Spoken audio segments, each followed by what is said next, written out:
Good morning friends, कैसे हो आप सब। मैं संदीप एक बार फिर विनायक क्लासेस तरफ से आप लोगों के बीच। फ्रेंड, आज हम बात करेंगे टीजीटी के यूपी टीजीटी के एक और इम्पॉर्टेंट टॉपिक जान गाल्सवर्दी के बारे में। आप चाहे जो भी एग्ज़ाम का तैयारी कर रहे हैं, इंग्लिश की कॉम्पिटिटिव एग्ज़ाम की आप जो भी तैयारी कर रहे हो, चाहे टीजीटी हो, पीजीटी हो, सिलेक्ट हो, नेट हो, तो उसमें जान गाल्सवर्दी क्वेश्चन आता ही आता है। तो आज हम बात करेंगे जान गाल्सवर्दी के बारे में, और जो इंग्लिश लिटरेचर का जो पीरियड है कि एलिजाबेथन पीरियड और विक्टोरियन पीरियड, इन सब बारे में हम आगे डिस्कस करेंगे। और जान गाल्सवर्दी में जो भी इंपॉर्टेंट क्वेश्चन बनता है उन सबको हम आज डिस्कस करेंगे फ्रेंड। इसके पहले हमने वीडियो बनाया था विलियम शेक्सपियर पे, जॉन मिल्टन पे और विलियम वर्ड्सवर्थ पे। आपने उसको अगर नहीं दिखाया तो एक बार अच्छे से देख लीजिएगा। लंबी वीडियो है सब है, 1-1.5 घंटे की वीडियो है सब है, और उसमें जितना भी क्वेश्चन बन सकता है इन पे हमने सब बनाया है। आज हम डिस्कस करेंगे जान गाल्सवर्दी के बारे में। अच्छे से देखिएगा वीडियो, ध्यान से एक बार देख लीजिएगा, आप लोग समझ में आ जाएगा। देखिए, जान गाल्सवर्दी इनका 1867 से 1933 तक थे। इनका फ्रेंड जन्म हुआ था जान गाल्सवर्दी का। जान गाल्सवर्दी इनका जन्म हुआ था 14 अगस्त 1867 को। कब? 14 अगस्त 1867 को। कहाँ पे? किंगस्टन हिल अपॉन थेम्स। और कहाँ पे है ये? तो ये है सरे में। और कहाँ पे? यूनाइटेड किंगडम, यूके में, मतलब लंदन में ही सरे है, वहाँ पे किंगस्टन हिल में इनका जन्म हुआ था। कब? 14 अगस्त 1867 को। और इनके जो फादर थे वो सॉलिसिटर थे। सॉलिसिटर मतलब वकील ही होता है, ये वकील थे, कोर्ट में ही थे, सॉलिसिटर थे। अच्छा, जॉन गाल्सवर्दी की जो स्टार्ट में शिक्षा हुई, अर्ली एजुकेशन जो इनका हुआ वो हराओ में हुआ। उसके बाद ये ऑक्सफोर्ड यूनिवर्सिटी में इन्होंने अपनी शिक्षा आगे पूरी किया, ऑक्सफोर्ड यूनिवर्सिटी से। इन्होंने फ्रेंड्स 1890 में इन्होंने कोर्ट में भी थोड़ा सा, बार बोलते हैं, लिटिल प्रैक्टिस किया, थोड़ी प्रैक्टिस इन्होंने किया था कोर्ट में भी, लेकिन इनको वकील का काम नहीं जमा, इसलिए उन्होंने इसको पोस्टपोन कर दिया। फिर इनकी मैरी होती है फ्रेंड किससे? अदा पर्सन से। इनकी वाइफ का नाम अदा पर्सन था, और जो इनकी कज़िन की डिवोर्स्ड वाइफ थी, इनकी कज़िन की डिवोर्स्ड वाइफ थी अदा पर्सन, इनसे इनकी शादी होती है 1905 में।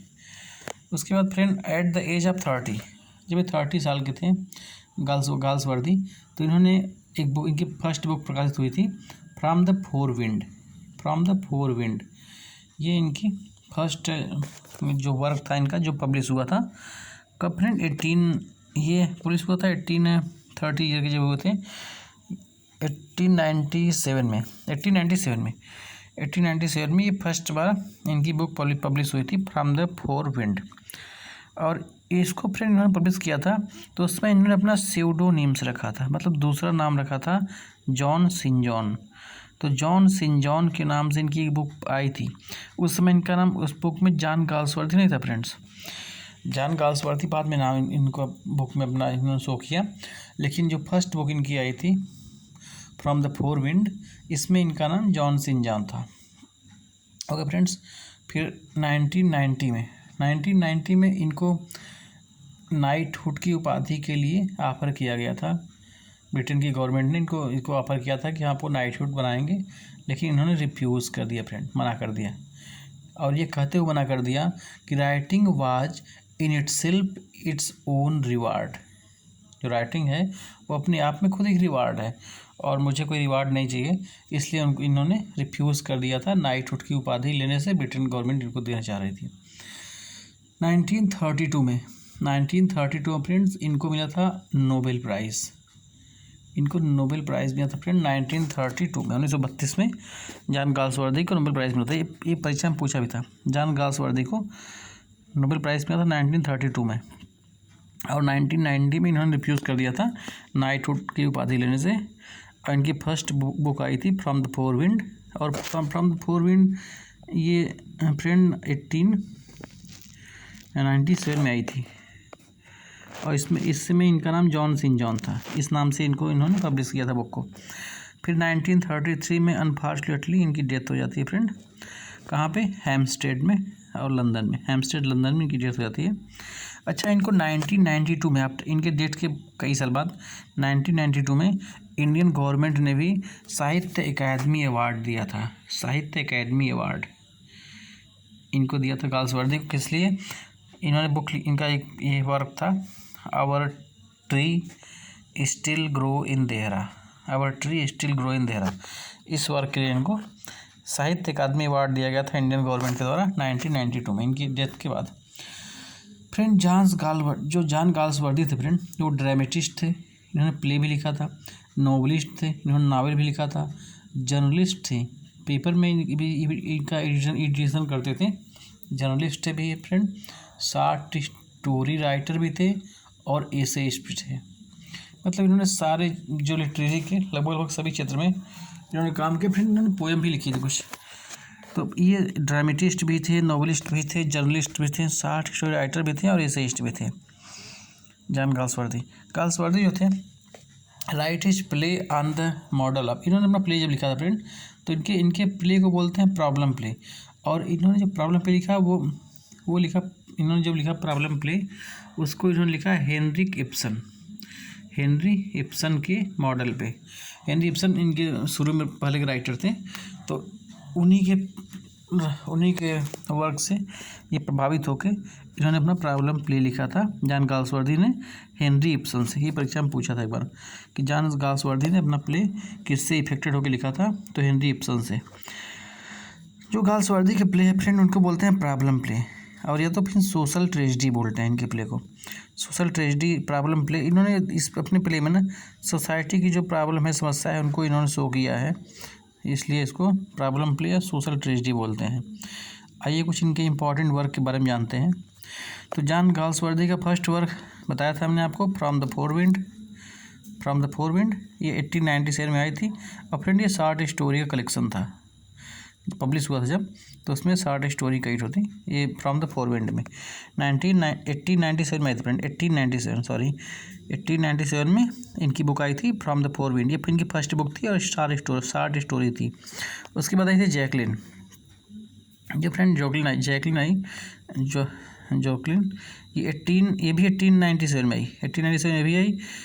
और ये फ्रेंड इनकी फर्स्ट नॉवेल थी, फर्स्ट फुल लेंथ नॉवेल थी जो पब्लिश हुई थी। ये भी स्यूडोनिम इनका था जॉन सिंजॉन, ये भी जॉन सिंजॉन के नाम से आई थी फ्रॉम द फोर विंड। और ये जो जैकलिन आई ये भी जॉन सिंजॉन के नाम से आई। उसके बाद इन्होंने लिखा विला रोबियन, ये भी जॉन सिंजॉन के नाम से ही लिखा था, विला रोबियन। और ये फ्रेंड ये भी जॉन सिंजॉन नाम से पब्लिश हुई थी। तो इनके जो स्टार्ट के वर्क थे फ्रेंड, उस समय इनका नाम, इन्होंने अपना नाम बुक में लिखा था जॉन सिंजॉन।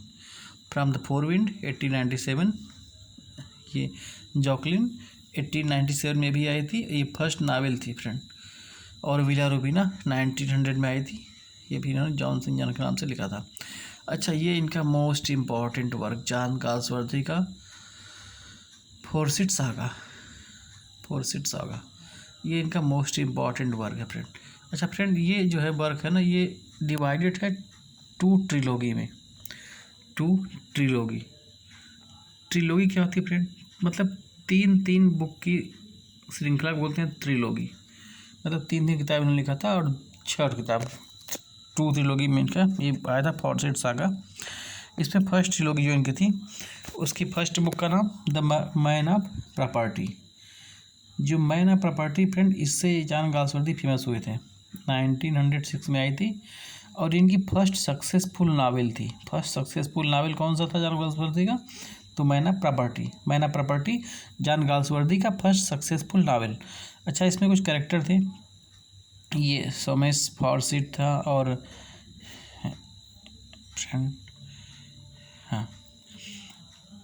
सोमेस फॉर्सिट और इरेन फॉर्सिट और फिलिप ब्यूसिने, ये इलेन फॉर्सिट और सोमसी फॉर्सिट, ये सब इसमें मेन इसके कैरेक्टर थे द मैन ऑफ प्रॉपर्टी के। द मैन ऑफ प्रॉपर्टी इनका फर्स्ट सक्सेसफुल नावल था जॉन गाल्सवर्दी का, जो 1906 में पब्लिश हुआ था। फिर इस ट्रिलॉजी का सेकंड बुक था, जो ये फॉर्सिट सागा की जो फर्स्ट ट्रिलॉजी है, उसमें फर्स्ट बुक था man of property, second book था इन चांसरी जो आई थी वो 1920 में आई थी इन चांसरी। और फिर 1921 में आई टू लेट। ओके फ्रेंड्स, तो 3 बुक इस ट्रिलॉजी में थी, man of property, in chancery और टू लेट। उसके बाद जो इसकी सेकेंड ट्रिलॉगी है उसको बोलते हैं मॉडर्न कॉमेडी। सेकेंड ट्रिलॉगी उसको क्या बोलते हैं, मॉडर्न कॉमेडी। ये परीक्षा में पूछा था कि इनकी मॉडर्न कॉमेडी में कौन कौन सी बुक थी। तो फर्स्ट थी द वाइट मंकी 24, फिर 26, फिर 28। देखो 3 साल, एक साल छोड़ के आई है। 24 में द वाइट मंकी, 26 में द सिल्वर स्पून और 28 में swan song. Okay friends, white monkey, silver spoon, swan song, white monkey, silver spoon, swan song, ये सेकेंड ट्रिलॉगी में आई थी, इसको बोलते हैं मॉडर्न कॉमेडी। और फर्स्ट ट्रिलॉगी जो थी फारसीट सागा का, उसमें the man of property, in chancery और टू लेट। तो ये दोनों 6 बुक इसमें आई थी स्टार्ट में फारसीट सागा में। ओके फ्रेंड्स, उसके बाद इन्होंने एक बुक लिखा था Indian summer of a Forsyte, Indian summer of a Forsyte. ये 1980 में लिखा था, 1918 में लिखा था। और ये फ्रेंड मास्टर पीस नावल था इनका। इसको इन्होंने अपना मास्टर पीस नावल बोला था जॉन गाल्सवर्दी ने। और ये सॉरी फ्रेंड, ये जो है ये फर्स्ट इंटरल्यूड है फारसीट सागा का। इसमें 5 कहानियाँ हैं, 5 कहानियाँ इसमें, 5 टेल हैं, और इसको फर्स्ट इंटरल्यूड बोलते हैं फारसीट सागा का। और ये इनका मास्टरपीस नावल था इंडियन समर ऑफ फारसीट 1890 में आई थी। उसका इन्होंने लिखा अवेकनिंग फ्रेंड्स 1920 में। अवेकनिंग ये सेकेंड इंटरल्यूड था फारसीट सागा का। फिर इन्होंने लिखा ए साइलेंट ओइंग ये 1927 में। ये फर्स्ट इंटरल्यूड था किसका, मॉडर्न कॉमेडी का। स्टार्ट में फारसीट सागा के 2 ट्रिलॉगी आए थे, फर्स्ट ट्रिलॉगी का ये दोनों था, मतलब इंडियन समर ऑफ फारसीट और सेकेंड था अवेकनिंग। उसके बाद मॉडर्न कॉमेडी का 2 आया, एक आया साइलेंट ओइंग और एक आया पासर्स बाई और साइलेंट ओइंग। ये दोनों फर्स्ट और सेकेंड इंटरल्यूड थे मॉडर्न कॉमेडी के।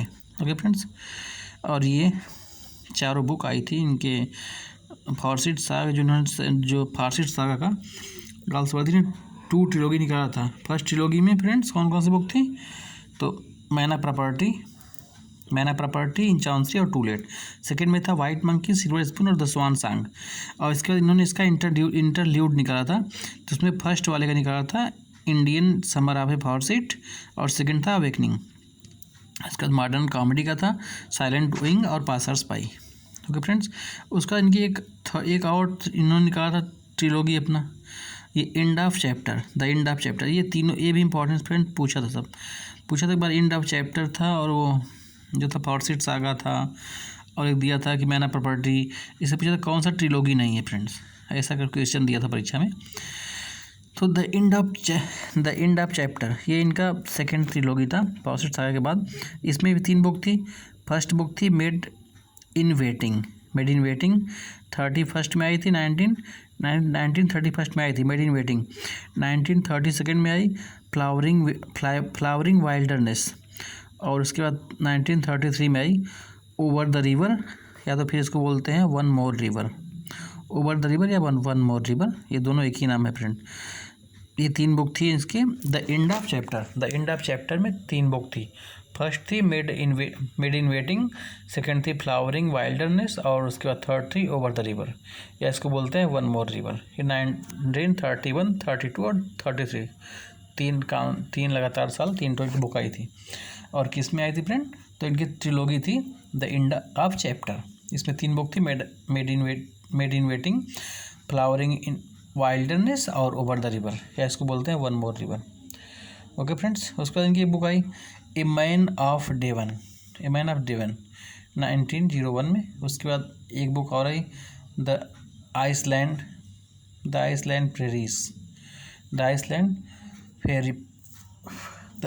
फेरिसेस। ये इन्होंने, अच्छा ये इसको बोलते हैं, ये पाखंडी, इसका मतलब होता है पाखंडी। तो ये पाखंडियों का द्वीप इन्होंने बुक लिखा था। ये सटायर प्रिंट किया था इन्होंने एक सटायर किया था ब्रिटिश की अपर क्लास पे, जो ब्रिटेन की अपर क्लास थी उस पर इन्होंने सटायर किया था इसको, आइसलैंड फेरिसेस को। ओके फ्रेंड्स, उसके बाद इनकी ये सब, अच्छा ये उससे फ्रेंड ये सब जो बुक हमको बता रहे हैं आपको, ये सब फारसीट सागा का जो बुक था 6, और फिर उसके बाद ये जो 2 बुक थे इनके इंटरल्यूड थे। और ये फिर जो in the end of chapter का जो 3 बुक था made in waiting, flowering wilderness और ओवर द रिवर, ये man in Devon, the island of fairies, ये सब।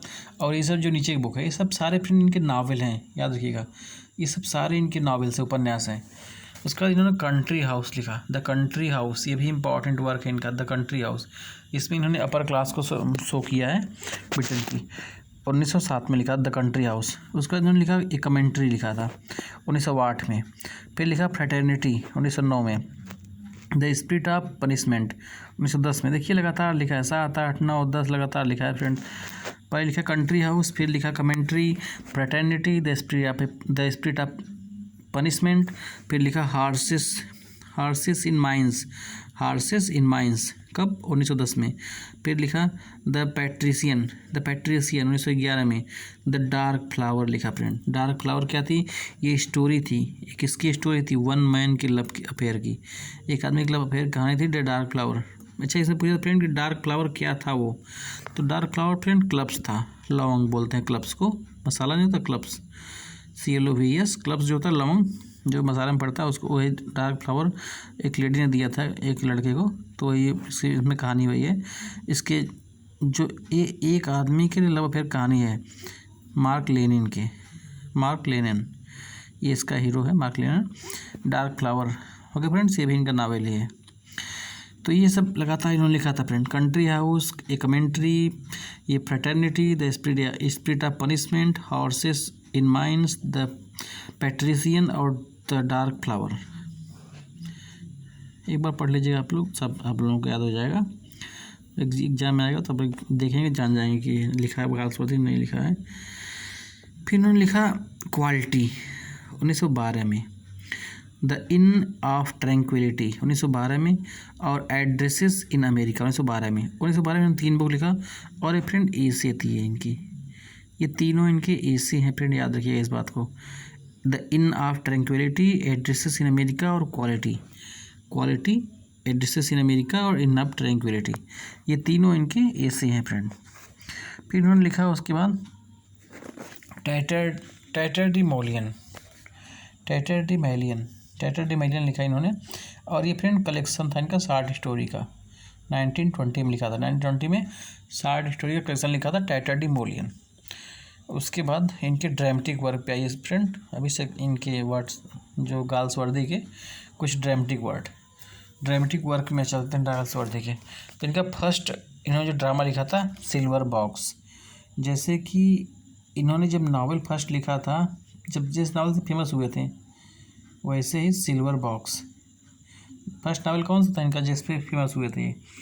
फर्स्ट सक्सेसफुल नावल बोलते हैं उसको ना, किसको? मैन ऑफ प्रॉपर्टी को। और ये इनका फर्स्ट सक्सेसफुल ये प्ले था कौन? सिल्वर बॉक्स फ्रेंड ना। इसमें ये कब पब्लिश हुआ था? 1906 में।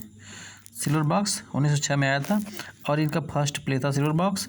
इसमें इन्होंने शो किया, दिखाया है क्या फ्रेंड?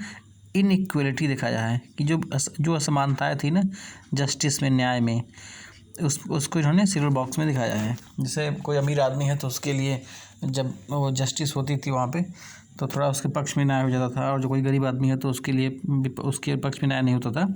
इस बात को इन्होंने इसमें शो किया है सिल्वर बॉक्स में। और इसमें मेन कैरेक्टर था जॉन बार्थविक और मिसेस बार्थविक। ये इसके मेन कैरेक्टर हैं, जॉन बार्थविक और मिसेस बार्थविक। फिर इनका एक इन्होंने लिखा ये स्ट्राइप लिखा, दूसरा प्ले था इनका स्ट्राइप, ये 1909 में लिखा। सिल्वर बॉक्स लिखा 1906 में, फिर स्ट्राइप लिखा 1909 में। और फ्रेंड स्ट्राइप में ना कॉन्फ्लिक्ट दिखाया गया, विरोध दिखाया गया, कॉन्फ्लिक्ट। स्ट्राइप में कॉन्फ्लिक्ट दिखाया गया, विरोध किसके बीच में? कैपिटलिस्ट के बीच में और लेबरर के बीच में, मतलब पूंजीपति के बीच में और लेबर के बीच में, जो फैक्ट्री वाले थे, कंपनी वाले थे, उनके बीच में और लेबर के बीच में जो ये स्ट्राइक होता है, विरोध होता है, आंदोलन होता है, धरना होता है, उसी पे इन्होंने, उस पे इनकी प्ले आधारित है स्ट्राइप। तो इनके सारे प्ले इंपॉर्टेंट है फ्रेंड, सिल्वर बॉक्स भी, उसके बाद स्ट्राइप भी। देखिए उसके बाद एक लिखा है जॉय 1909 में, फिर लिखा जस्टिस लिखा 1910 में। ये भी परीक्षा में बहुत पूछा, जस्टिस परीक्षा में कई बार पूछ चुका है जस्टिस 1910 में। अच्छा, ये जो फ्रेंड जस्टिस है ना, इस पर इन्होंने प्रॉब्लम को शो किया है इंग्लिश के लीगल सिस्टम में। जो इंग्लिश के लीगल सिस्टम था वहाँ ब्रिटेन का, उसमें जो प्रॉब्लम थी उसको इन्होंने शो किया जस्टिस में, न्याय व्यवस्था में जहाँ पे जो प्रॉब्लम थे उसको इन्होंने शो किया। जेल, इसमें मेन इसमें जेल फोकस किया गया, जेल के ऊपर। जेल में जो व्यवस्था थी, भ्रष्टाचार था, उसको जस्टिस में इन्होंने शो किया है। इसमें कैरेक्टर थे फ्रेंड, विलियम फॉल्डर था, रूथ हनीवेल थी और हेरोल्ड क्लीवर। ये इंपॉर्टेंट कैरेक्टर है फ्रेंड, और इसमें और भी कैरेक्टर थे, लेकिन इंपॉर्टेंट कैरेक्टर था इसमें विलियम फॉल्डर, रूथ हनीवेल और हेरोल्ड क्लीवर। ओके फ्रेंड्स, ये जस्टिस 1910 में। अच्छा, सिल्वर बॉक्स कब आया था? 1906 में। फर्स्ट प्ले था गाल्सवर्दी का। और स्ट्राइप 1909 में आया था। इस पे क्या, इसमें स्ट्राइप में क्या इन्होंने बताया, क्या दिखाया था? तो इसमें इन्होंने दिखाया था कैपिटलिस्ट और लेबर के बीच में कॉन्फ्लिक्ट को दिखाया था, विरोध को। फिर 1909 में जॉय आया और 1910 में जस्टिस आया। जस्टिस में इन्होंने इंग्लिश के लीगल सिस्टम को दिखाया, अंग्रेज़ों के, और इसमें जो जेल के व्यवस्था के बारे में उन्होंने दिखाया है। और इसमें मेन कैरेक्टर थे विलियम फॉल्डर और रूथ हनीवेल और हेरोल्ड क्लीवर।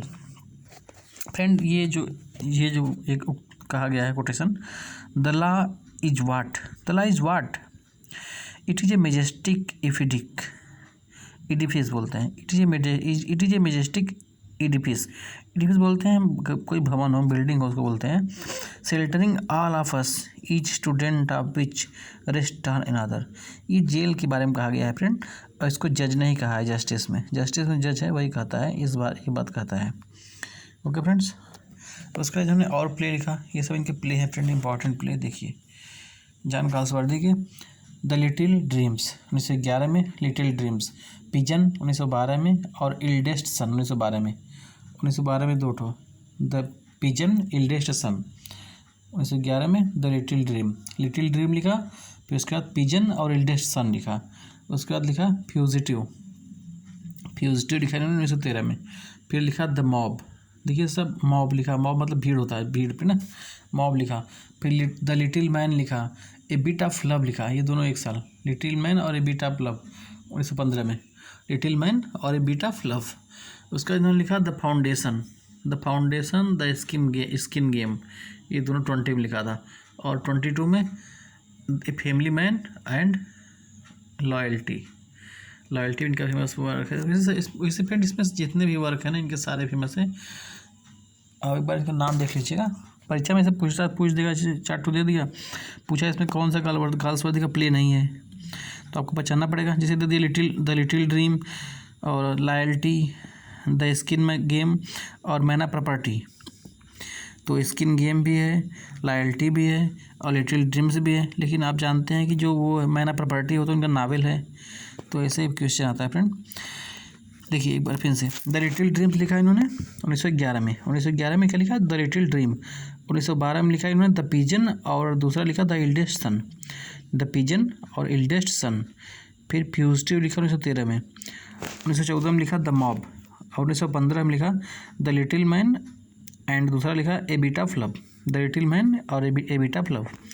फिर 1920 में इन्होंने लिखा, 1920 में इन्होंने लिखा द फाउंडेशन और द स्किन गेम, और 1922 में लिखा फैमिली मैन और लॉयल्टी। ये इनके सब प्ले हैं फ्रेंड्स। अच्छा, लॉयल्टी में देखिए, लॉयल्टी जो है इसका मास्टरपीस है प्ले में। लॉयल्टी जो है इनके, इसको गाल्सवर्दी अपने मास्टरपीस बोलते थे अपने ड्रामा में, अपने प्ले में।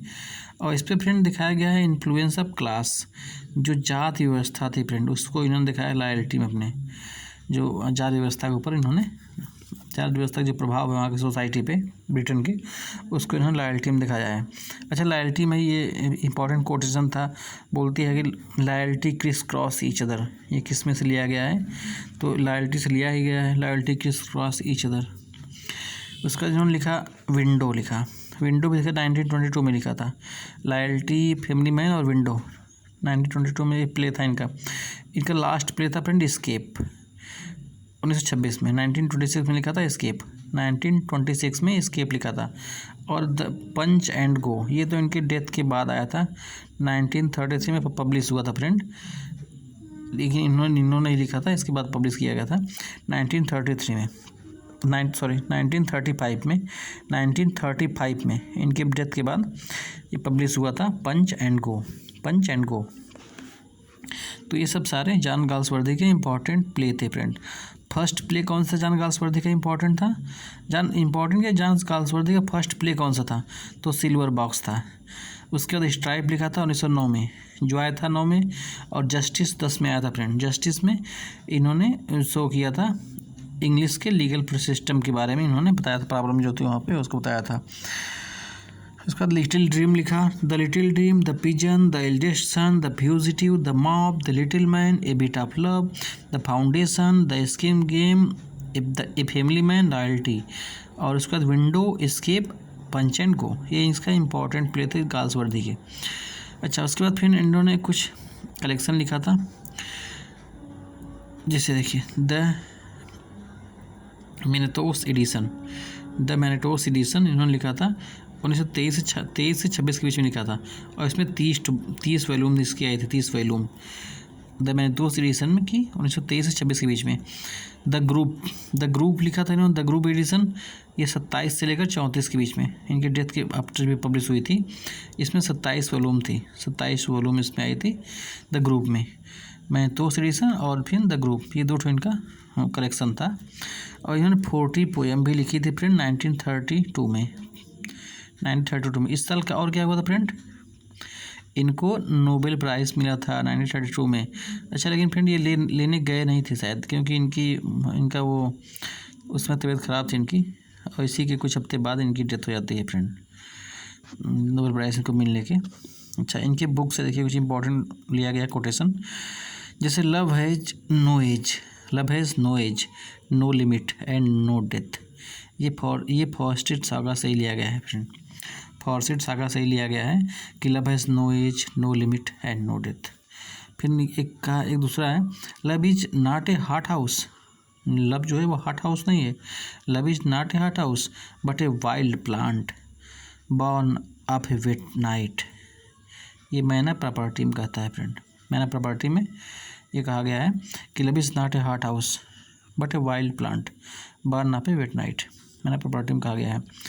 अच्छा, ये स्वान सॉन्ग में कहा गया है, if you don't think about your future you can not have one, यदि आप अपने फ्यूचर के बारे में नहीं सोचोगे ना तो आपको फ्यूचर नहीं मिलेगा, मतलब अच्छा फ्यूचर आपको नहीं मिल पाएगा अगर आप फ्यूचर के बारे में सोचोगे नहीं तो। ये स्वान सॉन्ग में कहा है गाल्सवर्दी ने।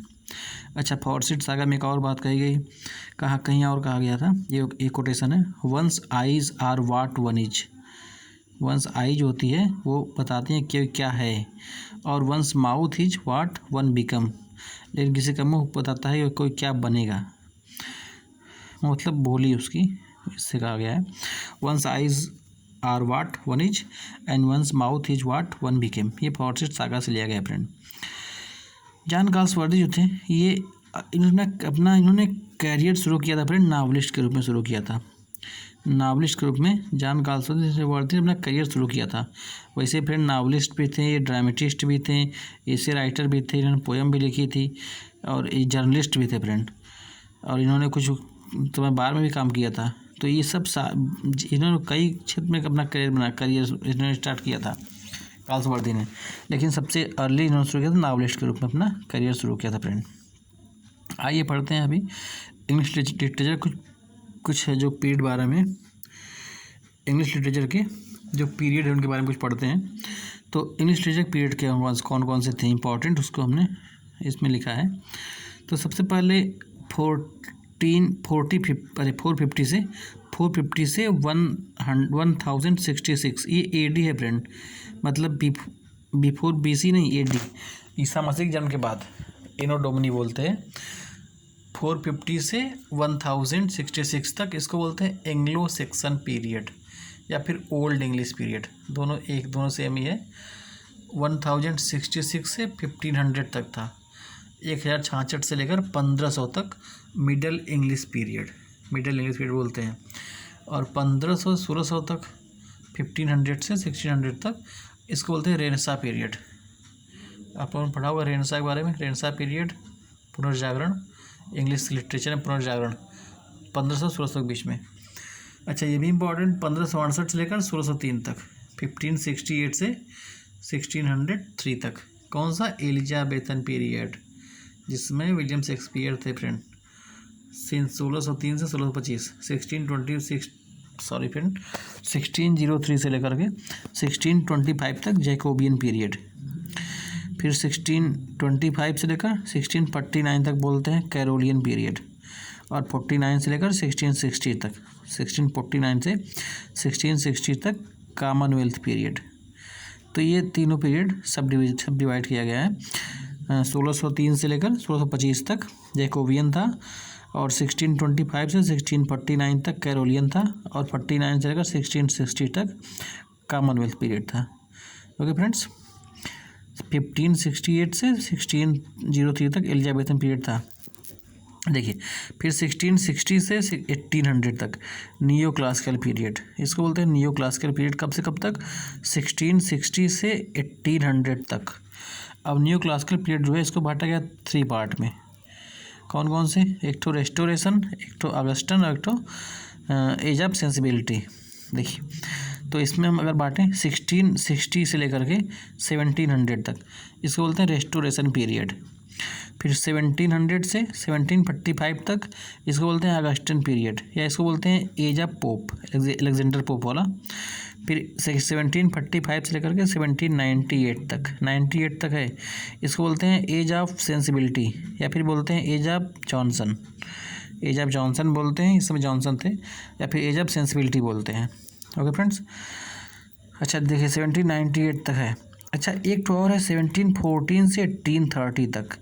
1740 दूसरा डिवीजन है, 1714 से 1830 तक, इसको बोलते हैं गार्जियन पीरियड बोलते हैं फ्रेंड, गार्जियन पीरियड। 1714 से लेकर के 1830 तक इसको बोलते हैं गार्जियन पीरियड। छोड़िए इसको। उसके बाद अगर हम देखिए यहाँ तक था मेरा, ये भी इंपॉर्टेंट देख लीजिएगा आप लोग, छोड़िए मत। देखिए 1798 तक था ये, इनका कौन सा न्यू क्लासिकल था, वैसे 1800 तक था, लेकिन मेन 1798 तक ही मानते हैं, क्योंकि 1798 से शुरू हो गया था मेरा रोमांटिक पीरियड, विलियम वर्ड्सवर्थ वाला। जब कब से शुरू हुआ था? जब विलियम वर्ड्सवर्थ ने पब्लिश किया था लिरिकल बैलेड। 1798 से लेकर के 1832 तक, 1798 से 1832 तक रोमांटिक पीरियड था।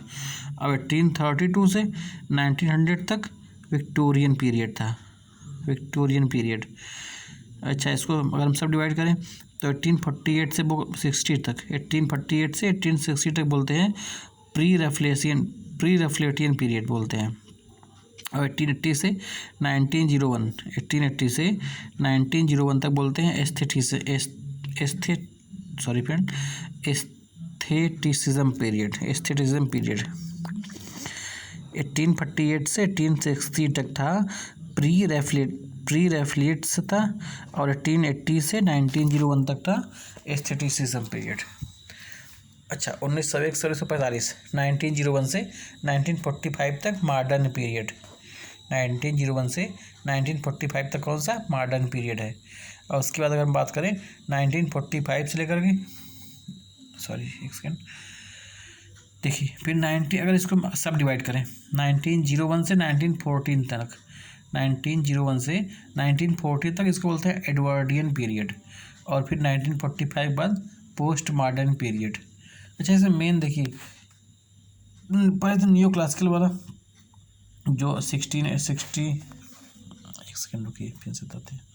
देखिए इसमें मेन है 1500 से 1600 तक कौन सा? Renaissance period. फिर 1568 से 1603, 1568 से 1603 तक एलिजाबेथन पीरियड। फिर 1603 से लेकर 1625 तक जैकोबियन है। 25 से 49 ये सब 1600, 1625 से 1649 कैरोलियन है, और 1649 से 1660 कॉमनवेल्थ। देखिए इस समय तीनों वो थे ना फ्रेंड, जॉन मिल्टन थे ना, ये जॉन मिल्टन पीरियड से फ्रेंड है तीनों। देखिए जैकोबियन, कैरोलियन और कॉमनवेल्थ। ओके फ्रेंड्स, फिर ये भी इंपॉर्टेंट 1660 से 1800 तक new classical period. New classical बांटा गया 3 भागों में, कौन कौन? रेस्टोरेशन पीरियड, ऑगस्टन पीरियड और एज ऑफ सेंसिबिलिटी। रेस्टोरेशन बोलते हैं 1660 से 1700 तक, 17 से 1745 तक ऑगस्टन था, इसको बोलते हैं एज ऑफ पोप, और 45 से 98 तक, 1745 से 1798 तक एज ऑफ जॉनसन या फिर age of sensibility. Okay friend, उसके बाद गार्जियन इंपॉर्टेंट है नहीं। फिर देखिए रोमांटिक 1798 से 1832 तक, 1798 से 1832 तक रोमांटिक पीरियड था और 1832 से 1900 तक विक्टोरियन पीरियड है। उसके बाद 1901 से 1945 तक मॉडर्न पीरियड और 1945 से post modern period. Okay friends, तो Vinayak classes please like subscribe if you, अगर आपको वीडियो मेरी पसंद आई हो तो प्लीज़ लाइक कीजिए, चैनल को मेरे सब्सक्राइब कीजिए फ्रेंड। अगर आपको अब ग्रामर की वीडियो बताएंगे आपको, तो I hope you understand and you like. Please subscribe कर लो भाई। Thanks for watching.